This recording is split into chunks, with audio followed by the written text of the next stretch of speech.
तो उसको सही वक्त पे सही चीजों को याद करिए। बहरहाल, पृथ्वी की दैनिक गति पे हम लोग चर्चा कर रहे थे बेटा। मैंने बताया था कि दो प्रकार की गति है पृथ्वी की। एक तो अपनी एक्सिस पे घूमती है, जिसको हम लोग क्या बोलते हैं बेटा? Rotation, very good. और एक को कहते हैं क्या? रिवॉल्यूशन, परिभ्रमण। तो थोड़ा सा उन विषयों पे आपका ध्यान आकर्षित करेंगे जो पता नहीं आपकी नजर वहां पड़ी है कि नहीं पड़ी है। तो पृथ्वी जो दैनिक गति कर रही है सूर्य के चारों ओर, उसकी एक्सिस सीधी है, अक्ष सीधा है कि झुका हुआ है? हाथ हमेशा मुंह पे नहीं रखा जाता। जैसे जब भी कोई बात करे, ये बॉडी लैंग्वेज का एक पहला सिम्टम है, जब भी कोई बात करे तो अपना हाथ मुंह पे कभी मत रखें, और बात करते समय भी ना रखें। और आपकी सूचना के लिए बताऊं, एक तो बहुत सी चीजें मैं बताता नहीं हूँ आप लोगों को। मैं बॉडी लैंग्वेज का एक्सपर्ट हूँ। आपके बैठने के ढंग, आपके देखने के ढंग से आपकी जन्म कुंडली बना लेता हूँ। और मैं ही नहीं, जो बॉडी लैंग्वेज के एक्सपर्ट है वो सब आप समझ लेंगे आपकी पर्सनालिटी। तो हमेशा ध्यान रखिए, जब कोई बात करे या आप भी बात करते समय जब अपना हाथ मुंह की ओर ले जाते हैं, कभी आप टीवी पे देखो तो बड़े बड़े लीडर्स या कुछ इस तरह से जब बात करते रहते हैं, या ब्यूरोक्रेट्स, तो बातचीत करते करते अक्सर आप देखते हो कुछ ऐसे, कुछ ऐसे, कुछ ऐसे करते हैं। कोई खुजली उजली नहीं हो रही, वो बॉडी लैंग्वेज है। कुछ गड़बड़ बोल रहे हैं वो, मन कुछ अलग कह रहा है, कह कुछ अलग रहे हैं। ये हम लोग की बेसिक इंस्टिंक्ट। तो कभी भी बेटा हाथ मुंह की ओर नहीं लाना चाहिए जब आपसे कम्युनिकेशन कोई कर रहा हो, तो उसमें परेशानी है। बहरहाल, तो मैंने ये बताया कि पृथ्वी की जो एक्सिस है वो सीधी है क्या? झुकी है? कितना झुकी है? 23.5 डिग्री। अच्छा, दो दो एंगल कैसे होगा?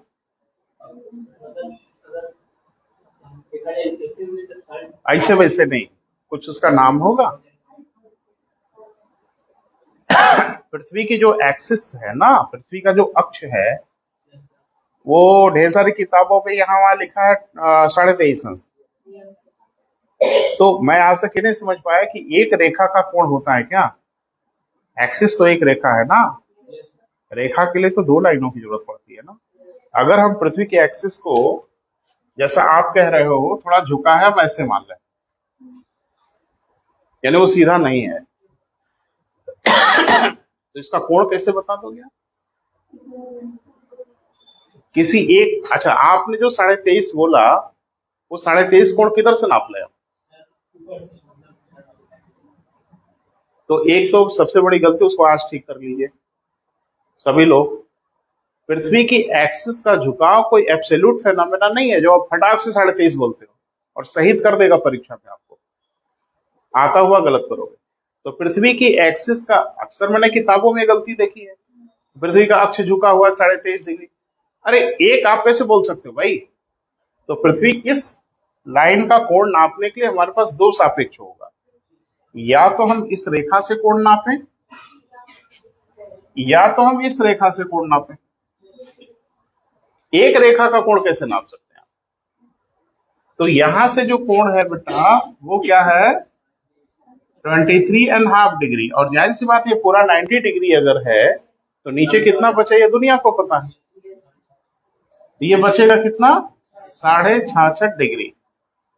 तो यानी अब थोड़ा सा ठीक करके ये बोलेंगे कि पृथ्वी के एक्सिस का झुकाव वर्टिकल से कितना है, और पृथ्वी की एक्सिस का झुकाव कक्षा तल से कितना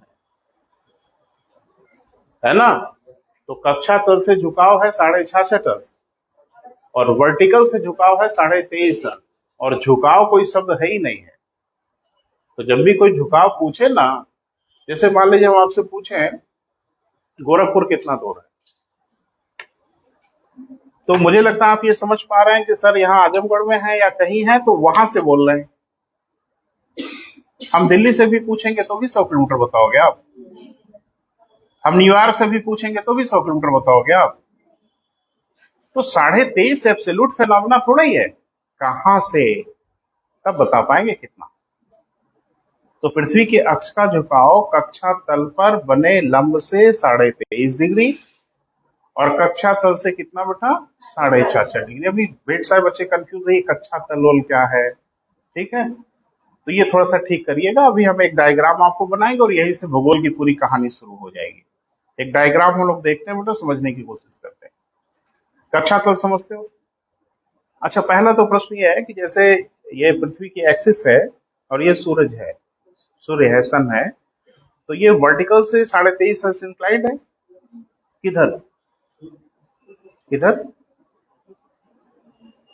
कि इधर?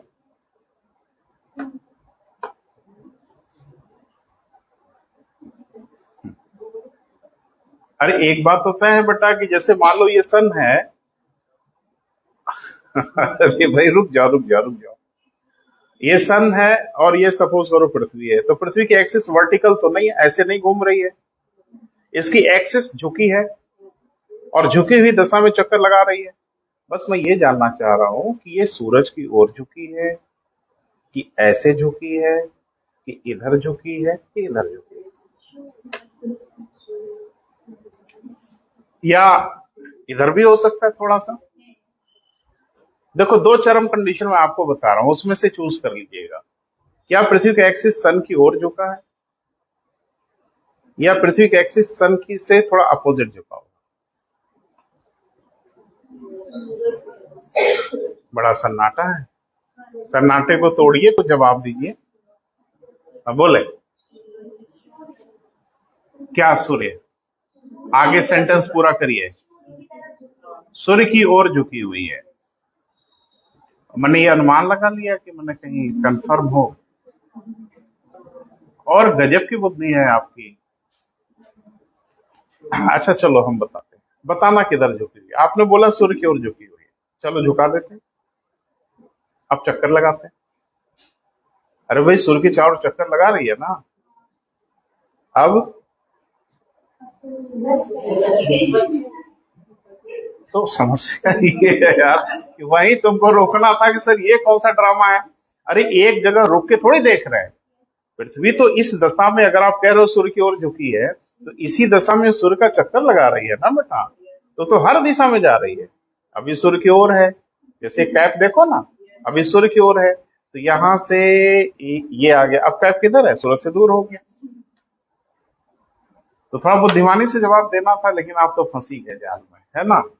तो किसी और नहीं झुका है, जिस समय काल पे आप देखेंगे उस समय बताया जा सकता, क्योंकि एब्सोल्यूट नहीं है बेटा कि वो हमेशा सूरज से दूर या सूरज की ओर रहती है, जब आती तो इधर हो जाती, ऐसा नहीं है। जिस एंगल पे झुकी है उसी एंगल पे सूर्य का वो चक्कर लगाती। तो जरा गौर से देखना बेटा, थोड़ा एक्चुअल में है क्या मामला, ये 3 डायमेंशन का मामला है, और मैं मुंह से 3 डायमेंशन की कल्पना करा रहा हूं आपको, तो थोड़ा सा महसूस करिएगा। आपको नहीं लगता कि पृथ्वी पूरे साल भर में जैसे ये झुकी है, जैसे आपने कहा सूरज की ओर झुकी, चलो हम झुका ही देते हैं, ये झुकी है, क्या इसी दशा में पूरे एक चक्कर में वो इस तरह से नहीं घूमती है? जब ये सूरज की तरफ है तो ऐसे, फिर ऐसे, फिर ऐसे, फिर उधर गई तो ऐसे, फिर ऐसे, तो वो करती क्या है ना बेटा कि वो पूरा एक चक्कर लगा लेती इस तरह से, एक ही जगह पे नहीं लगाती। क्योंकि जो वो सूर्य का पूरा चक्कर लगाती है, तो ऐसा प्रतीत होता है कि पृथ्वी अपने एक्सिस पर ही इस तरह से रोटेट कर गई। अब इसमें हो जाती है गड़बड़ी। गड़बड़ी क्या हो जाती है वही समझ आती है। डायग्राम हम बना रहे हैं बेटा, उसी तरह समझने का प्रयास करिएगा, ठीक है। कोई दिक्कत होगी तो हमसे बात करिएगा। कक्षा तल माने पहले क्लियर कर लो। कक्षा तल क्या, जैसे ये सन है और पृथ्वी सूर्य के चारों ओर चक्कर लगा रही है, तो जिस मार्ग पर चक्कर लगा रही है, जिस ऑर्बिट पे चक्कर लगा रही है, उस ऑर्बिट का एक तल होगा ना। समझ पा रहे मैं क्या बोल रहा हूं? और नहीं समझ पा रहे तो बोल ही देना, तो भला ही है। सन है, पृथ्वी एक ऑर्बिट पे चक्कर लगा रही है, तो ये ऑर्बिट जो है, इस ऑर्बिट का एक लेयर तो है, एक प्लेन तो है। क्या वो प्लेन फिक्स रहता है या पृथ्वी अपनी ऑर्बिट को थोड़ा सा चेंज भी कर लेती? जैसे मेरे कहने का मतलब यह है कि जैसे 3-4 साल ऐसे ऐसे चक्कर लगाई, फिर उसको लगा कि यार मजा नहीं आ रहा, इधर से रास्ता ठीक नहीं, थोड़ा ऐसे ऐसे चक्कर लगा, फिर कहती नहीं नहीं ऐसे ऐसे चक्कर लगाना। क्या ऐसा होता है? यानी पृथ्वी का जो मार्ग है वो मार्ग फिक्स है, जो उसका तल है वो तल फिक्स है। पृथ्वी अपने तल को नहीं छोड़ती। जैसे ये तल अगर मान लें तो ऐसे ही चक्कर लगा रही होती। तो इसको क्या बोलते हैं हम लोग? कक्षा का तल या कक्षा तल। एक प्लेन बनता है ऑर्बिट का। क्लियर है बेटा? थोड़ा देखने की कोशिश करना। मान लेते हैं ये कक्षा तल है। कक्षा तल का मतलब समझ रहे हो? ये तो लाइन दिख रही है। जो प्लेन होता है वो लाइन थोड़ी होती है, लेकिन हम 3 डायमेंशन की चीज को आपको लाइन में ही दिखा पाएंगे। ये ऐसे है। क्लियर है? समझ पा रहे हैं? ये लाइन नहीं है बेटा, ये एक तल है लाइक दिस, और पृथ्वी इसी लाइन पे ऐसे ऐसे चक्कर लगा रही है। क्लियर हुआ? ये लाइन वास्तव में क्या हुई? कक्षा तल हुआ। क्लियर हुआ? अब थोड़ा देखें। ये हुई पृथ्वी। क्लियर है? और ये हो गया कक्षा तल पे लंब। हाँ या ना बोलते चलो ना भाई। तो ये पृथ्वी ऐसे है, ये घूम रही है। क्लियर है? कक्षा तल पे। तो हम एक जगह रोक रहे हैं पृथ्वी को ताकि आपको समझा पाए। अब वास्तव में पृथ्वी का जो अक्ष है वो ये है। बोले पृथ्वी की एक्सिस ये होती तो कहते कोई झुकाव नहीं है। पृथ्वी की एक्सिस ऐसे न होके ऐसे है, और ये अब है नॉर्थ पोल और ये है अब साउथ पोल। हाँ या ना बोलेंगे? क्लियर हो रहा है? यानी पृथ्वी ऐसे ना होके, जैसे ऐसे है ना ये तल है, तो ऐसे ना होके ऐसे है, अब इस दशा में घूम रही है। क्लियर हुआ यहां तक? ज्योमेट्री पढ़े छोटी क्लास में? ज्यामिति भाई, ठीक है। तो थोड़ा सा उसकी जरूरत है। कोड वोड पहचान लेते हो ना? अब थोड़ा सा उसकी जरूरत है। अभी पृथ्वी को सीधा करेंगे? अभी नहीं। इस रेखा का कोई नाम बताएं। विषुवत रेखा है ये। एक्चुअल में हमेशा हम लोग सीधा दिखाते हैं। जब भी पृथ्वी दिखाते हैं तो फटाक से एक लाइन खींचा, ये विषुवत रेखा, यही ना दिखाते हैं। और हम मान लेते हैं कि नॉर्थ पोल है और ये साउथ पोल है, और ये हम मान लेते हैं पृथ्वी की एक्सिस है। तो अगर ये घूमेगी तो ये भी घूमेगी। बोल नहीं रहे? तो ये हो गई पृथ्वी की क्या बेटा? दिख रहा है सबको? या इधर बनाया जाएगा? नहीं, परेशानी है तो अभी कोई दिक्कत नहीं, आगे नहीं बढ़े हैं तो बहुत इधर बनाए ताकि आपको साफ दिखे।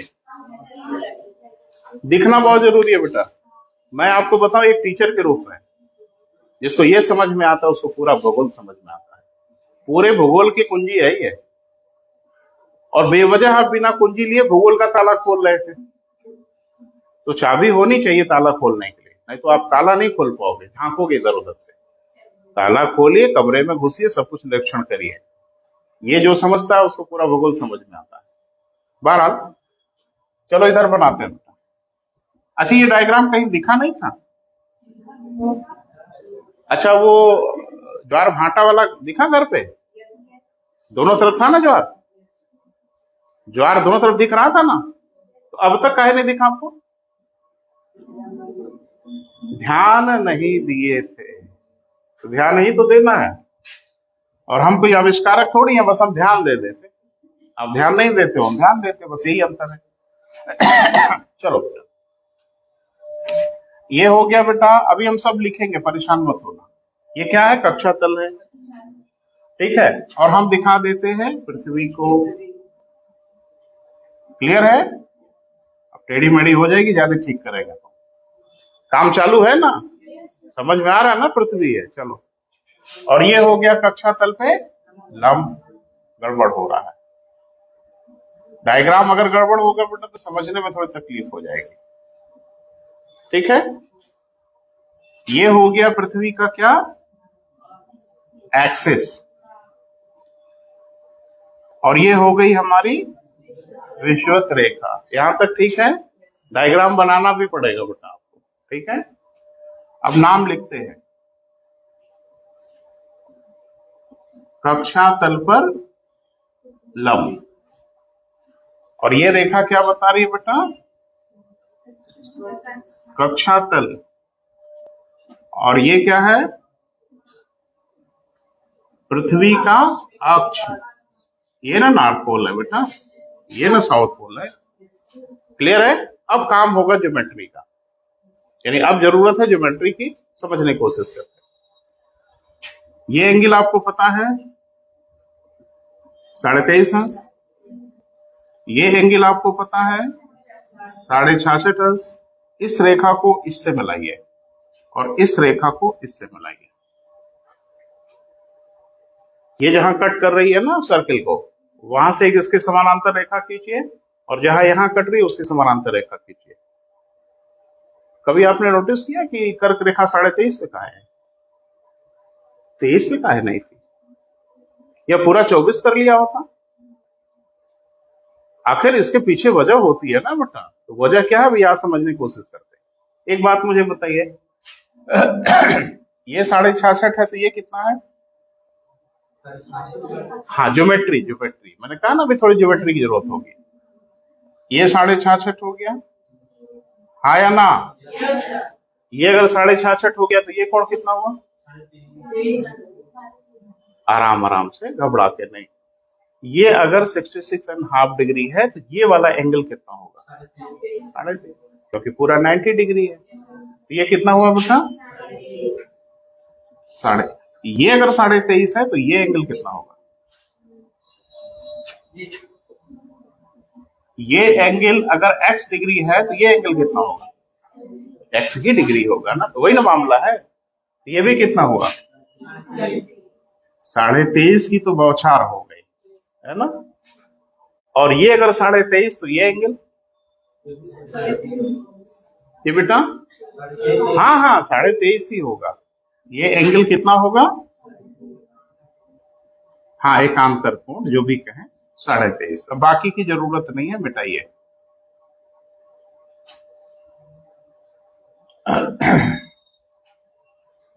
इसी रेखा का नाम है कर्क रेखा और इसी रेखा का नाम है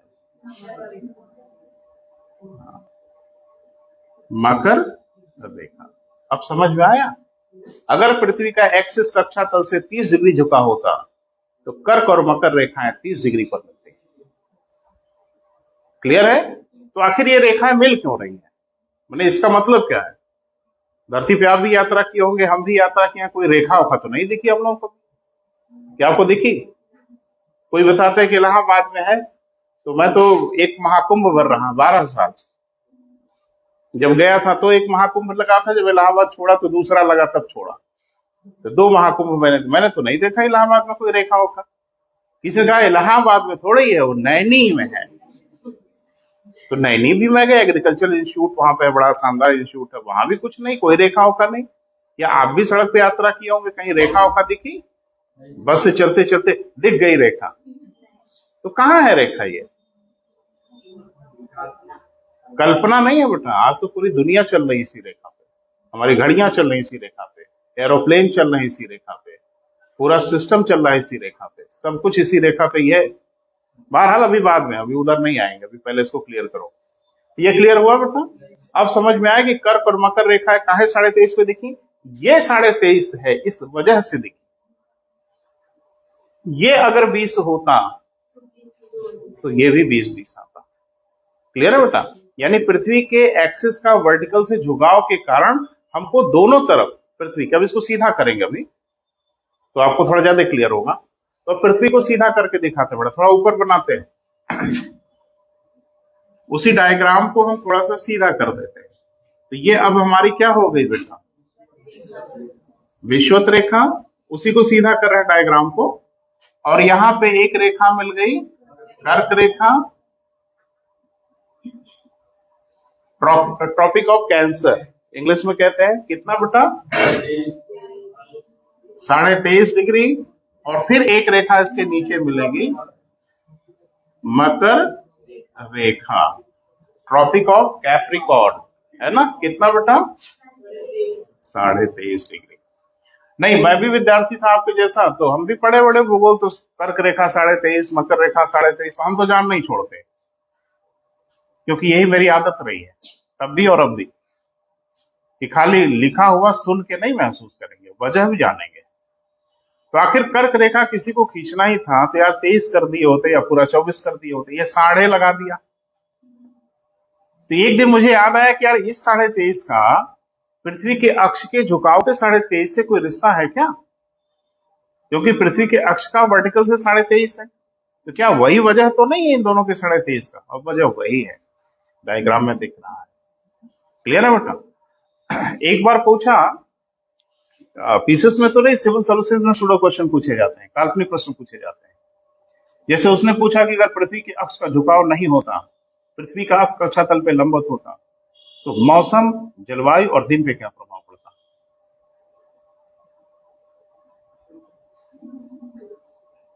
अरे कुछ तो होता,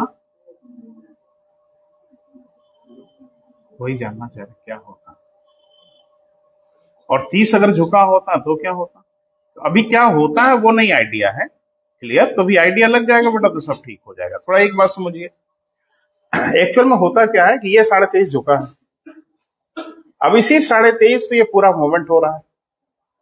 मैंने बोला ना कि वर्टिकल से जब पृथ्वी पूरा एक चक्कर लगाती है ना ऐसे, तो ऐसा प्रतीत होता है कि जैसे अपनी जगह पे ही वो पूरा 23.5 अंश का एक चक्कर लगा दिया, लेकिन अपनी जगह पे रुक के नहीं लगाती, वो सूर्य के चारों ओर जब घूमती है तो ऐसा ही महसूस होता है।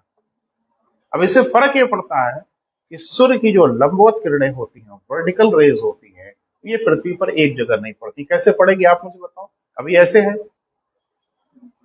तो अभी कहीं लंबवत पड़ रही होगी, अभी इधर आ गई तो कहीं और हो जाएगी, अभी तो इधर चली गई तो कहीं और हो जाएगी। तो सूर्य की जो लंबवत किरणें होती है बेटा, वो पृथ्वी पर वैरी करती हैं। कितना? 23.5 ऊपर, 23.5 नीचे। क्लियर है? इसीलिए ऊपर और नीचे की बाउंड्री खींच दी गई। किसकी? सूर्य के लंबवत किरणों की बाउंड्री खींची गई है। देखो, दिन तो आधी धरती पर हो जाता है, लेकिन हर जगह सूर्य की किरणें लंबवत नहीं होती। तो कहां कहां लंबवत होती हैं? कर्क रेखा से लेके मकर रेखा के बीच में, लेकिन रोज नहीं होती। वर्ष में कोई ना कोई दिन जरूर आएगा जिस दिन इसके बीच में सूर्य की किरणें आपके सर के ठीक ऊपर होंगी और आपकी कोई परछाई नहीं बनेगी। अभी आप नोटिस करना, दिन के 12 बजे गर्मी आ रही है ना,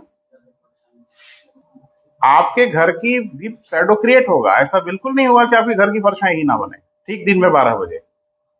क्यों? क्योंकि हम लोग कर्क रेखा और मकर रेखा के बीच में है ही नहीं है। क्लियर है? यदि भारत या उत्तर प्रदेश का ये इलाका आजमगढ़ कर्क और मकर रेखा के बीच में होता तो वर्ष में एक दिन जरूर आता कि सूर्य हमारे सर के ऊपर ठीक 90 डिग्री पर होता। क्या सूर्य हमारे सर के ठीक ऊपर 90 डिग्री पे कभी होता है साल भर में? कभी नहीं। जाड़े में देखोगे ना तो साफ शर्माते हुए ऐसे निकल जाते, निकलते तो ठीक ठाक हैं, लगता है कि ऐसे ही आएंगे, लेकिन निकलने के बाद धीरे धीरे इधर का रास्ता पकड़ते हैं। गर्मी में आप देखोगे रास्ता वही रहता है, लेकिन थोड़ा सा इधर आते हैं, सर के ठीक ऊपर आते ही नहीं। लेकिन इस इलाके पे जरूर आएंगे, लेकिन रोज नहीं आएंगे, वर्ष का कोई ना कोई दिन जरूर होगा। तो ये लक्ष्मण रेखा है। किसकी? सूर्य की लंबवत किरणों की। लक्ष्मण रेखा तो सुना ही होगा ना, किसके लिए खींचा गया? सीता जी के लिए। किसने खींचा? कुछ कहा सीता जी से? हाँ हाँ कहा मैडम, उसके बाहर मत जाइएगा, खतरा है। और सीता जी मानी? नहीं मानी। बवाल हुआ? हाँ बिल्कुल हो गया। ये सूर्य की लक्ष्मण रेखा है और सूर्य सीता जी बिल्कुल नहीं है। सर झुका के पालन करता है और कहता है कभी इस रेखा को उल्लंघन नहीं करेंगे। बिल्कुल नहीं करता, सर झुका के इस रेखा का आदर करता है। और सूर्य की जो लंबवत किरणें हैं वो हमेशा कर्क और मकर रेखा के बीच में लंबवत होती है। इससे हमारे ऊपर बहुत प्रभाव पड़ता है। भौगोलिक प्रभाव की बात कर रहे हैं, वो ज्योतिष वाले प्रभाव की नहीं बात कर रहे हैं, ठीक है? यानी ज्योग्राफी में इसका बहुत प्रभाव पड़ता है। क्लियर है? तो एक चीज बताइए, जरा ध्यान से सुनिए। सूर्य की, अच्छा ये सब तो आईडी, कर्क रेखा हो गई, मकर रेखा हो गई, विषुवत रेखा हो गई। अब सूर्य की जो लंबवत किरणें होती हैं पूरे साल भर में कर्क से मकर रेखा के बीच में एक चक्कर पूरा करती है। क्यों नहीं पूरा करेंगे? यहां से शुरू किया और पूरे साल भर में फिर उसी स्थिति में आ गई ना, तो जहां से भी आप देखोगे साल भर के बाद फिर उसी स्थिति में वापस आएगी। यहां से अगर बात करें तो फिर साल भर में उसी स्थिति में वापस आ जाएगी। यानी सूर्य की किरणें जहां से शुरू होंगी वहीं पे अंत करेंगे। कितने दिन में? जी जोर से बोलो। 1 वर्ष में बेटा, 12 महीने में। क्लियर है? यानी उस स्थिति में फिर से बहाल हो जाएगा जहां से उसने शुरू किया था। क्लियर है? एक चीज बताइए, तो 12 माह है, 12 माह मतलब 1 वर्ष, यही ना बेटा? तो 12 महीने में जो यात्रा होती है वो कितने चरण की? 4 चरण की यात्रा होती है, 4 स्टेप की यात्रा होती है। कैसे होती है जरा देखो। मान लीजिए कि सूर्य की लंबवत किरणें कर्क रेखा पे हो, अरे कहीं ना कहीं से यात्रा शुरू करेंगे ही। फरमाइशी कार्यक्रम है, आप ही बता दो, वहीं से शुरू करते हैं, कोई हर्जा नहीं है। लेकिन हम ये कह रहे हैं कि चलो हम मान लेते हैं कि कर्क रेखा से शुरू किया, तो यहां आया, 4 महीना नहीं लगेगा, 3 महीना लगेगा। अति उत्साह में गड़बड़ कर देते हैं। फिर यहां से यहां, फिर यहां से यहां, फिर यहां से यहां, एक कम से कम वायुदाब, पवन, साइक्लोन, एंटी साइक्लोन, ताकि जो सोच आपकी है ना पश्चिमी विक्षोभ वो सब थोड़ा ठीक कर दे। तो प्रयास यही होगा बेटा, हम कोशिश करेंगे। चलिए फिर हम लोग आते हैं, वापस आते हैं। तो ये जब सूर्य की लंबवत किरणें कर्क रेखा से मकर रेखा के बीच में एक चक्कर लगाएंगी तो कम से कम इसकी 4 स्थितियां बनेगी। एक बार वह कर्क रेखा पर लंबवत होगी, लंबवत होती है तो उसको बोलते हैं संक्रांति। संक्रांति माने मिलना, और कुछ नहीं होता संक्रांति माने। तो कर्क रेखा पे जब लंबवत किरणें मिल जाती हैं तो उसको बोलते हैं कर्क संक्रांति। जब मकर रेखा पे लंबवत मिल जाती है तो मकर संक्रांति। कब मकर संक्रांति? एक बच्चे ने कहा मकर संक्रांति, अरे सर ये तो 14 जनवरी, और आप तो लिखा है 22 दिसंबर, तो सीधे सीधे आंख में धूल झोंक रहे हैं। तो क्या मामला है? या तो हम गलत या तो कोई गलत। अरे वो नक्षत्र क्या होता है ये भी पूछा गया, यह भी पूछा गया है। पेपर देखिए थोड़ा ध्यान से, ये भी पूछा गया है। कितने नक्षत्र मंडल हैं धरती की चारों तरफ? 87। कैठो राशि होती है? 12। आज अपनी राशि देखा अखबार में? आज का दिन अच्छा है। सब लोग अपना वाला पढ़ते हैं और इस उम्मीद में कि देखें कहाँ लिखा है करोड़पति बनना आज। तो ऐसा कुछ नहीं होता, बकवास है सब। लेकिन एक बात कि तारामंडल है बेटा, तारों के समूह है, और जो उनकी डिजाइन होती है ना, यानी उनको रेखाओं को अगर मिलाएं उस तारामंडल के, एक खास तरह की आकृति बनती है। उसी आकृति को उनको नाम दे देते हैं। जैसे कुंभ, मीन, जो स्पाइसेस कहते हैं, तो वो तारों को अगर जोड़ेंगे रेखाओं से तो कुछ गिरते पड़ते उस तरह की आकृति दिखेगी। उसी आकृति के आधार पर हम लोगों ने नाम दे दिया। वो किसी दिन बात करेंगे। लेकिन इतना जरूर है कि 14 जनवरी भी सही है, वो कर्क राशि से मिलन की बात है, वो मकर राशि से मिलने की बात है, हम रेखा से मिलने की बात कर रहे हैं। ज्योतिष में जो बात की जाती है बेटा मकर राशि से, कहते हैं ना कि सूर्य कर्क राशि से मकर राशि में प्रवेश कर रहा है।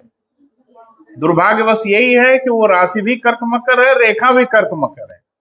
बस यही बवाल हो जाता है। वो राशि की बात करते हैं, हम रेखा की बात करते हैं। सीधी सी बात है। क्लियर है? थोड़ा सा लिखें।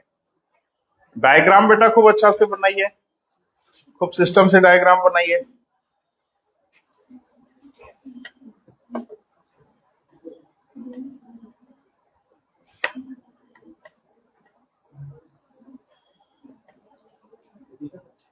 अरे बड़ा बनाओ बेटा, नहीं कॉम्प्लिकेटेड हो जाएगा। कागज मत बचाओ, जिंदगी खर्च हो जाएगी कागज बचाने के चक्कर में।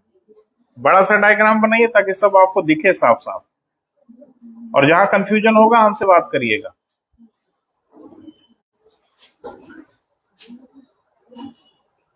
मैंने टेढ़ा मेढ़ा बना दिया, आप सीधा सीधा बनाइएगा, ठीक से बनाइएगा।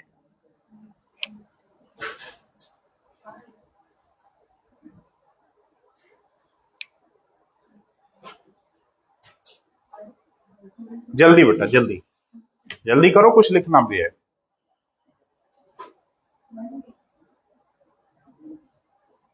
वैसे एक ही के बन जाने से नहीं ना शुरू हो जाएंगे बेटा, सबका बन जाए तभी ना चले।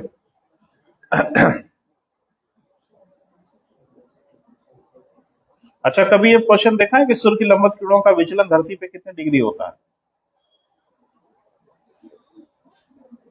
यह भी पूछा गया। बहुत कुछ पूछेंगे बेटा, जब आपको अगर समझ में आए तो सूर्य की लंबवत किरणों का विचलन धरती पर 47 डिग्री होता है, 23 डिग्री ऊपर, 23 डिग्री नीचे। तो आखिरकार ये कितना विचलन हो रहा है? 23 डिग्री इधर और 23 डिग्री इधर, तो टोटल कितना हुआ बेटा? अच्छा, सुन ही नहीं रहे हो।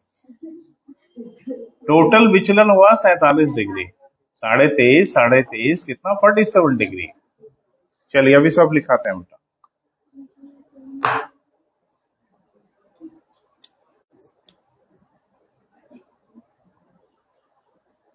अंड बंड मत लाइन खींचो बेटा, है ना, जो लाइन जहां है वही खींचो, ठीक है। बस एक उठाए पेन, कहीं ऐसे ऐसे मत करो, देख लो कहां से कहां मिलाया गया है, उसके हिसाब से खींचो, क्योंकि सारा खेल तो रेखाओं का ही है ना बेटा। तो रेखा का खेल समझिए, भूगोल समझ में आएगा।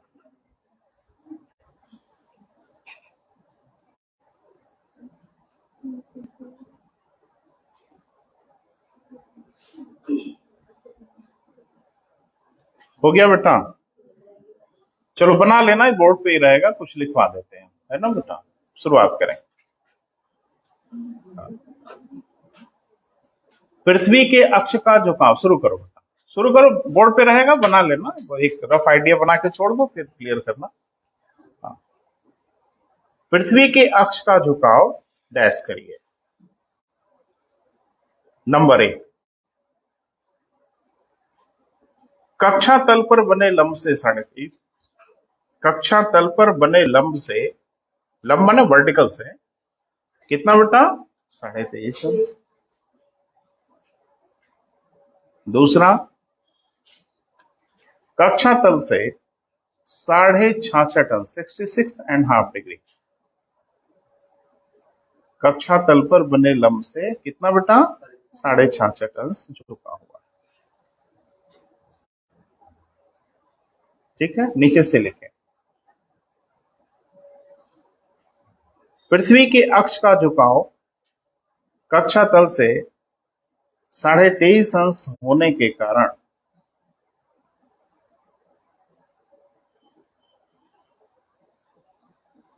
23.5 अंश होने के कारण विषुवत रेखा के दोनों ओर, विषुवत रेखा के क्या बेटा? दोनों ओर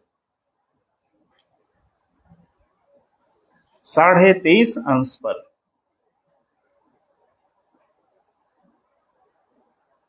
दो रेखाओं की प्राप्ति होती है। दोनों ओर क्या बेटा? दो रेखाओं की प्राप्ति हो जाती है। ठीक है, तो एक दो करके नाम लिखें। अच्छा, एक चीज बताओ, अभी ये टेट की परीक्षा में पूछा कि 23.5 अंश उत्तरी अक्षांश को किस नाम से जानते हैं, अभी मुझे लगता है 1-2 साल हुआ। तो अगर ये सब आप ना बता पाए तो फिर आप मत परीक्षा दें, कोई मतलब नहीं है। तो ये बेसिक चीजें हैं बेटा। अब ये भी नहीं बता पाए कुछ लोग कि 23.5 अंश ये कौन सी रेखा? अक्षांश रेखा ही तो है। तो 23.5 का मतलब क्या? 23.5 अंश दो जगह मिलेगा, उत्तर की ओर भी मिलेगा, दक्षिण की ओर मिलेगा। तो 23.5 अंश उत्तरी अक्षांश ही तो कर्क रेखा है, और 66.5 अंश उत्तरी अक्षांश। अरे सुनो, हम बोल क्या रहे हैं? 66.5 अंश उत्तरी अक्षांश बोल रहे हैं, तो लॉजिकली कि एक तो बोल ही दिए तो दूसरा वाला यही बोले होंगे। नहीं, मैं कुछ अलग बोल रहा हूं। 66.5 अंश उत्तरी अक्षांश किस नाम से जाना जाता है?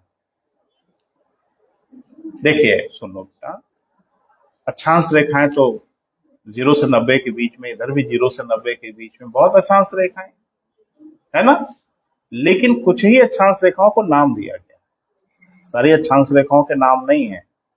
बाकी जो लैटिट्यूड हैं उनको उन्हीं अक्षांश से बस जाना जाता है, लेकिन कुछ अक्षांश रेखाएं हैं जिनको लैटिट्यूड से कम उनकी डिग्री से ज्यादा जाना जाता है, जैसे शून्य अंश अक्षांश। ये शून्य अंश अक्षांश ही तो है जिसको हम लोग विषुवत रेखा कहते हैं। 23.5 अंश अक्षांश अक्षांश ही तो है, लेकिन इसको नाम दे दिया हम लोगों ने कर्क रेखा। 23.5 अंश दक्षिणी अक्षांश मकर रेखा। 66.5 अंश उत्तरी अक्षांश। जोर से बेटा, जोर से बोलो, जोर से। काहे घबरा जाते हो? सही बोल रहे हो, बोलो जोर से फिर से। सही बोल रहे हो भाई, कह रहा अच्छा अच्छा सही बोल रहे। नहीं नहीं, बिल्कुल सही बोल रहे थे। आर्कटिक वृत्त कहते हैं, और 66.5 अंश दक्षिणी अक्षांश को अंटार्कटिक सर्किल कहते हैं। ये अक्षांश रेखाएं और कुछ नहीं है, बस उन अक्षांश रेखाओं को नाम दे दिया गया, बाकी अक्षांश रेखाओं को कोई नाम नहीं देते। ठीक है, 90 अंश उत्तरी अक्षांश को उत्तरी ध्रुव और 90 अंश दक्षिणी अक्षांश को दक्षिणी ध्रुव कह देते, दैट्स ऑल। और बाकी किसी अक्षांश पक्षांश को कोई नाम वाम नहीं देते, सिर्फ उनकी डिग्री से पहचान देते हैं, है ना बेटा? लिखें 23.5 अंश उत्तरी अक्षांश।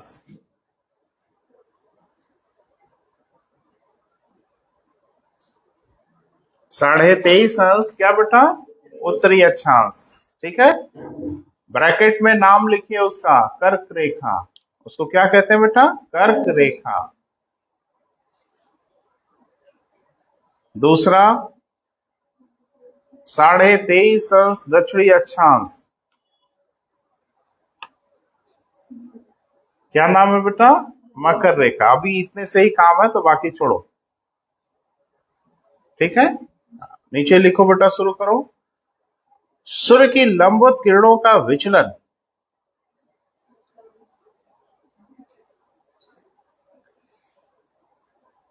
सूर्य की लंबवत किरणों का विचलन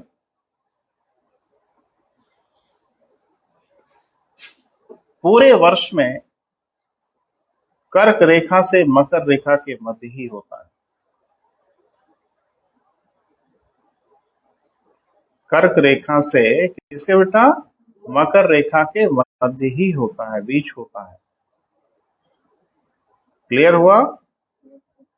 अर्थात संपूर्ण वर्ष में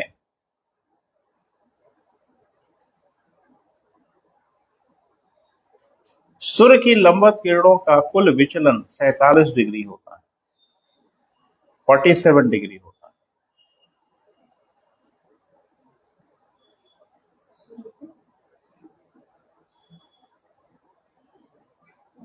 अर्थात सूर्य की लंबवत किरणों का कुल विचलन कितना बेटा? समझ आ रहा है कहाँ है बेटा? अरे 50 किलोमीटर इधर और 50 किलोमीटर इधर, तो 100 किलोमीटर ही तो दूरी हुई। 0 से 23.5 उत्तर की ओर और 0 से 23.5 दक्षिण की ओर, तो टोटल जो विचलन दिख रहा है, डाइवर्जन दिख रहा है, वो कितना दिख रहा है बेटा? 47 डिग्री का। क्लियर है? लिखें, संपूर्ण वर्ष में सूर्य की लंबवत किरणों द्वारा निम्न स्थितियां उत्पन्न होती हैं।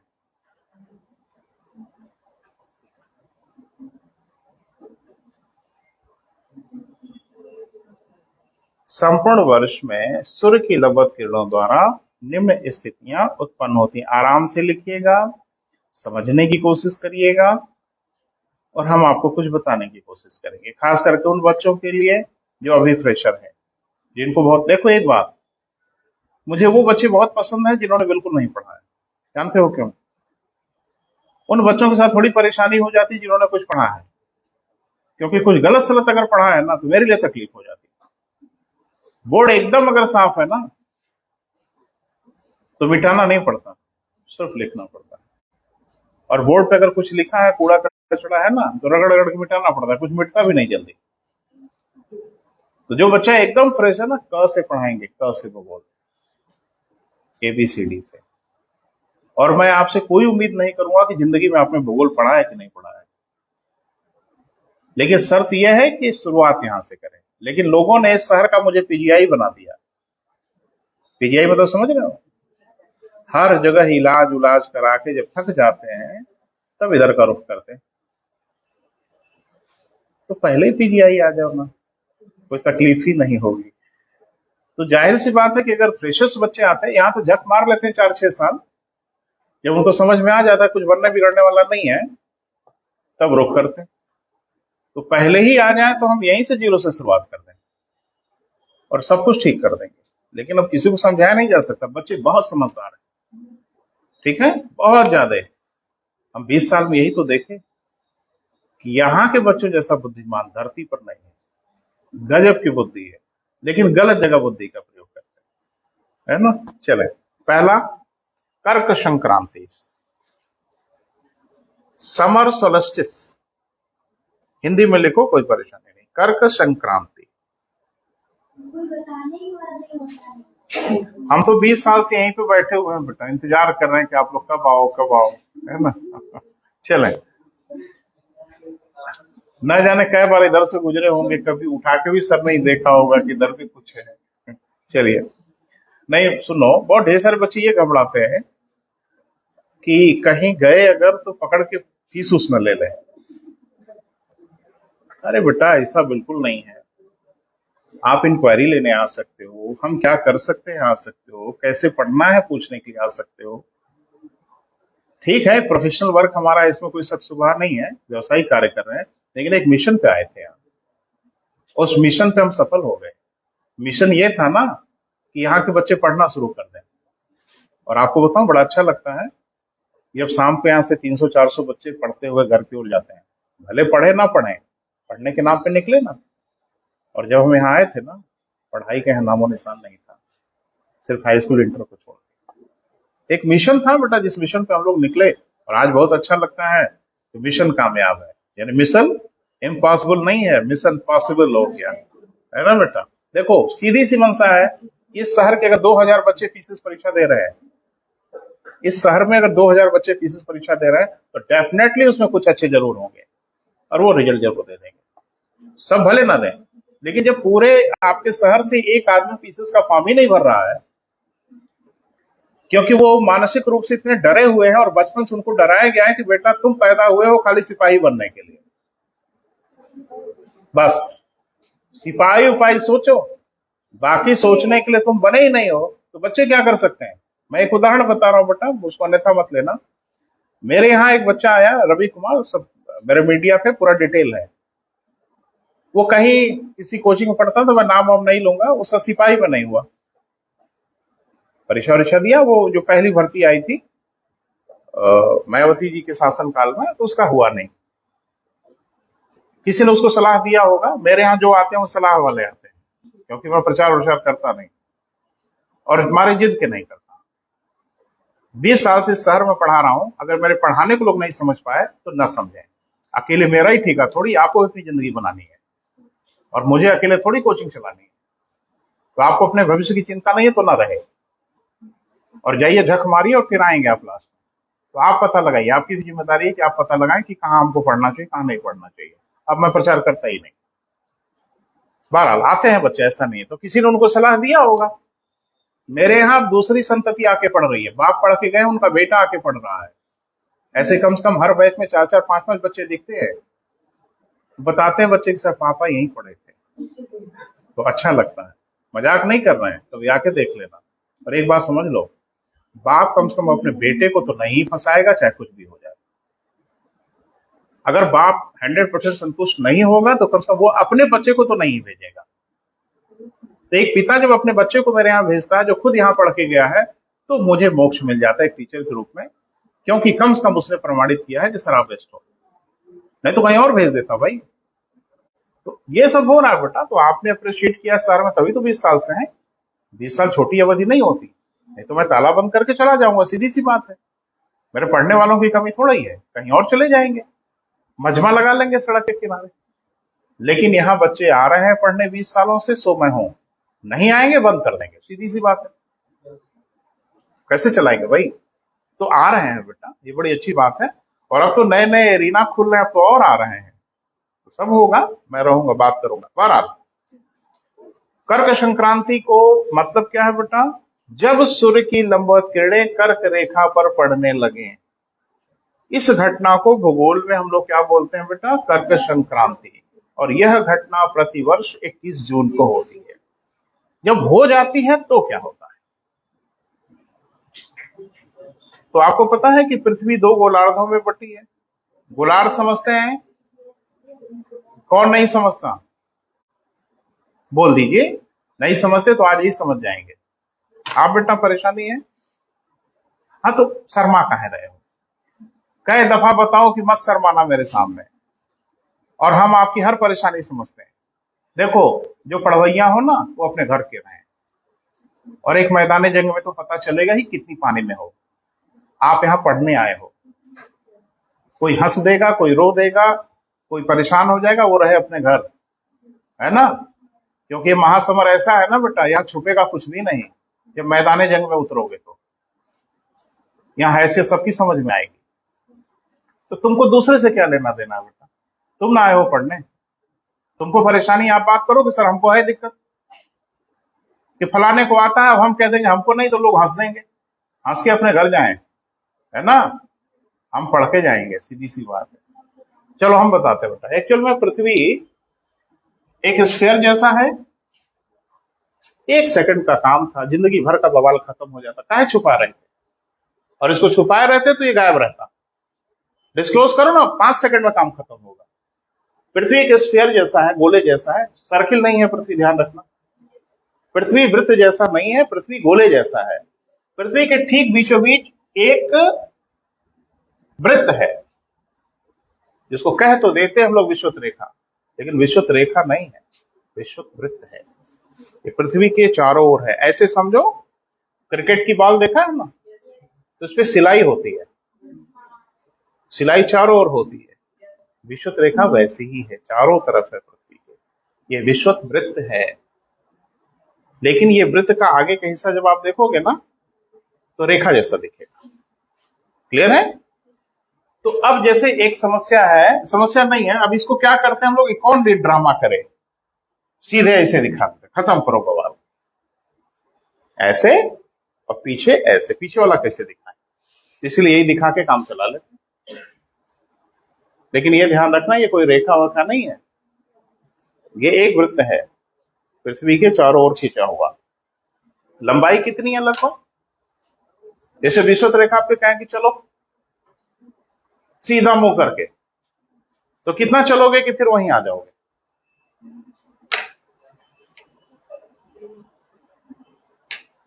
अरे कोई दूरी होगी। मैंने तो सुना है कि अगर सीधा मुंह करके जहां हो वहीं से चल पड़ो तो दोबारा वहां जरूर आ जाओगे। अब दूरी चाहे जितनी तय करनी पड़े वो बात अलग है। मैं आपसे ये पूछ रहा हूँ कि विषुवत रेखा पे अगर आप खड़े हो और सीधा मुंह करके अगर आप चल पड़ो विषुवत रेखा पे, तो कितनी दूरी तय करने के बाद आप फिर उसी जगह पे आ जाएंगे? विकल्प दें? हाँ, ये सही रहता है क्योंकि टेंशन नहीं रहता सर, उसी में से काटना उठना रहता है। दे रहे हैं विकल्प, ठीक है? और ऐसा थोड़ी है कि आप ही कलाकार हो, कलाकार हम भी हैं। ठीक है, चलो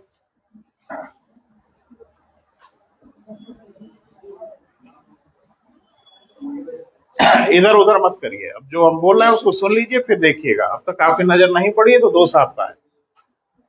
ए,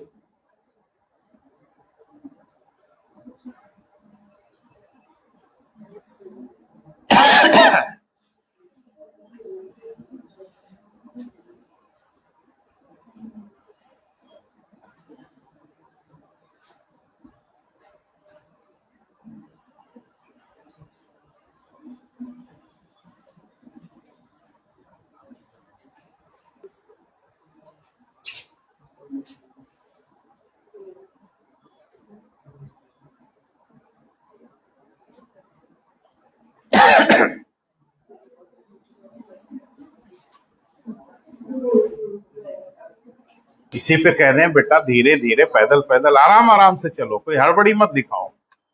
लेकिन एक वक्त आएगा कि आप फिर वहीं पे आएंगे, तो कितनी किलोमीटर की यात्रा हो जाएगी? हाँ बोलो बेटा। 12,000? अच्छा, जानते हो कुछ बच्चे इतने कलाकार होते हैं उत्तर बता के मेरा चेहरा देखते हैं, बॉडी लैंग्वेज इनकी क्या कह रही है। तो हमारी बॉडी लैंग्वेज नहीं पढ़ पाओगे, है ना, मैं छुपा लेता हूँ। अब क्या है, इसमें झक मारना है, क्योंकि ऐसे क्वेश्चन को उत्तर या तो पता होगा या तो नहीं पता होगा, बीच की कोई कहानी नहीं है यहाँ, क्योंकि अवधारणात्मक नहीं है ये तथ्यात्मक है, फैक्ट है। हम आपसे पूछे उरुग्वे के राष्ट्रपति कौन है, सोच के बता दोगे? या तो बताओगे या तो नहीं बताओगे। कोई फार्मूला थोड़ी कि x² + y² बराबर उरुग्वे का राष्ट्रपति, ऐसा तो कुछ नहीं है। तो ऐसे जो फैक्चुअल क्वेश्चन होते हैं, इनकी परेशानी यह है कि या तो ये आएंगे या तो नहीं आएंगे। और धारणात्मक जो क्वेश्चन होते हैं, उनकी परेशानी ये होती है, अच्छाई होती है कि सोच के, विश्लेषण करके, विचार करके उत्तर बता सकते हैं। यहाँ को सोचने विचारने की जरूरत नहीं। ये बेटा अच्छा, कम से कम ये तो पकड़ लिया कि पहला दूसरा तो नहीं होगा। तो यही है, आपने अध्ययन किया है, पढ़ा है, तो कम से कम यहां तक तो पहुंच ही जाए कि 2 विकल्प नहीं होगा, 2 में रिस्क लेते हैं तो 50% सही होने की संभावना है, तो 85% गलत होने की भी संभावना है। और अक्सर मैंने देखा है कि गलत ही हो जाता है। हाँ, लगभग 40,078 किलोमीटर है, ठीक है, यानी एक पूरी सर्किल की जो लेंथ है वो 40,078 किलोमीटर है। बहरहाल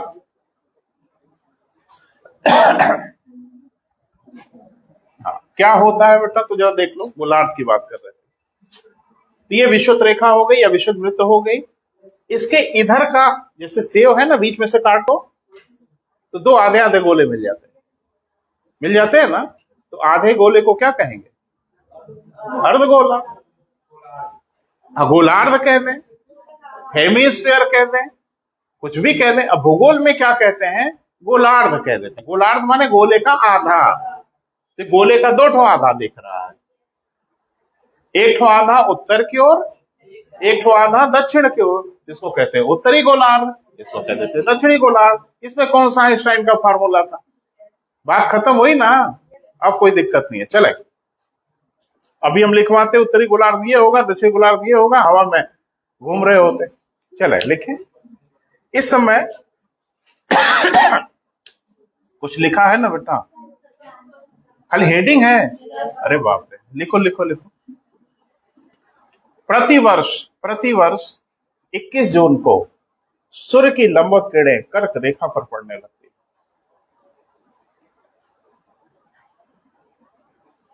थोड़ा स्पीड बढ़ाइए बेटा, निपटा लिया जाए इसको। प्रतिवर्ष 21 जून को सूर्य की लंबवत किरणें कहां बेटा? कर्क रेखा पर पड़ने लगती हैं, जिसे हम कर्क संक्रांति कहते हैं।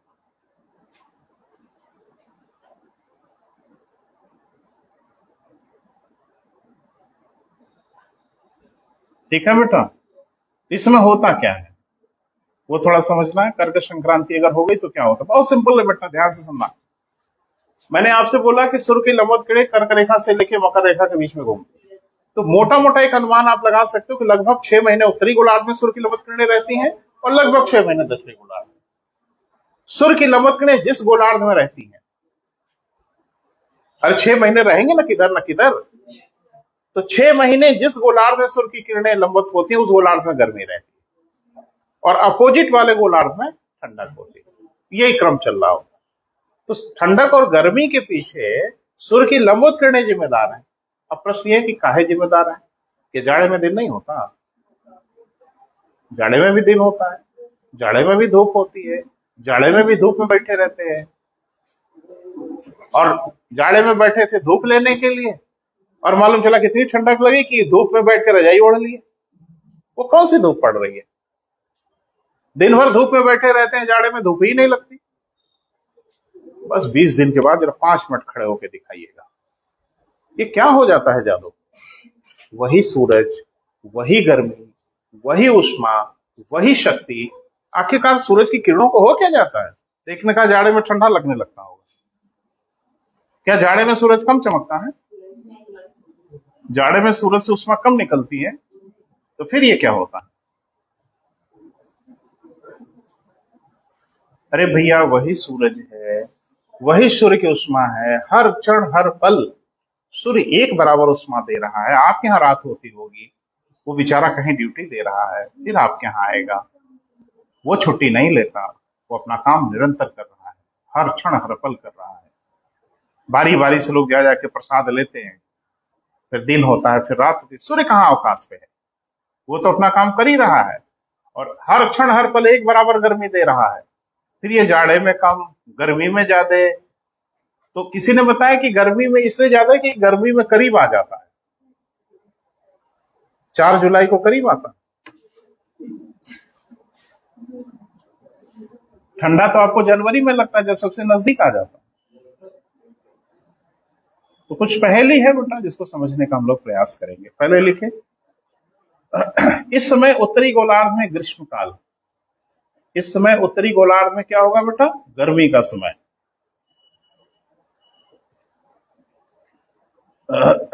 तथा दक्षिणी गोलार्ध में क्या बेटा? शीतकाल होगा। यानी 21 जून को क्लियर कर लीजिएगा, उत्तरी गोलार्ध में गर्मी होगी और दक्षिणी गोलार्ध में ठंडक होगी। क्लियर है? हाँ या ना? तो दक्षिणी गोलार्ध माने, जैसे कुछ देशों का नाम बता दो, जैसे ऑस्ट्रेलिया हो गया, न्यूजीलैंड हो गया, तमाम देश है दक्षिणी गोलार्ध में।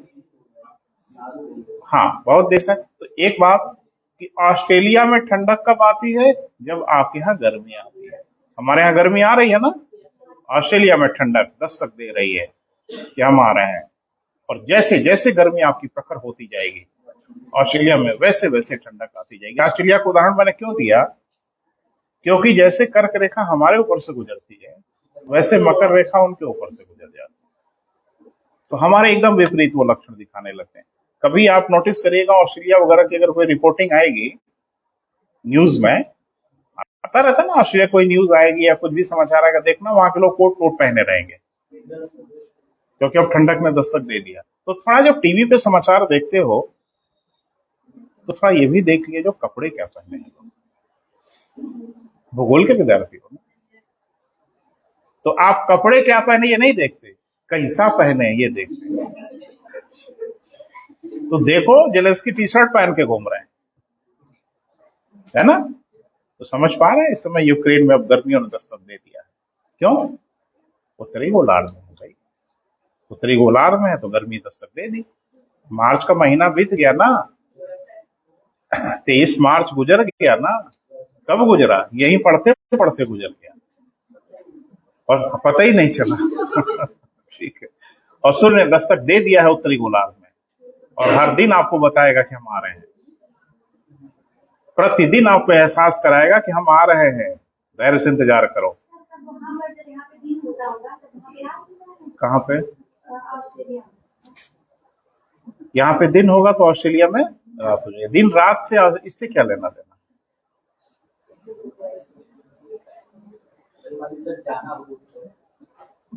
तो हमको भी ले लेना भाई। अगर ऑस्ट्रेलिया वगैरह जाना तो हम भी चले चले, ठीक है। थोड़ा फॉरेन टूर हो जाए, एक आध बार ही हो पाया लाइफ में, तो एक आध बार और हो जाए ऑस्ट्रेलिया वगैरह। चलो बेटा आगे बढ़े। इस समय उत्तरी गोलार्ध में क्या बेटा? ग्रीष्मकाल होगा तथा दक्षिणी गोलार्ध में शीतकाल होगा। हो गया बेटा?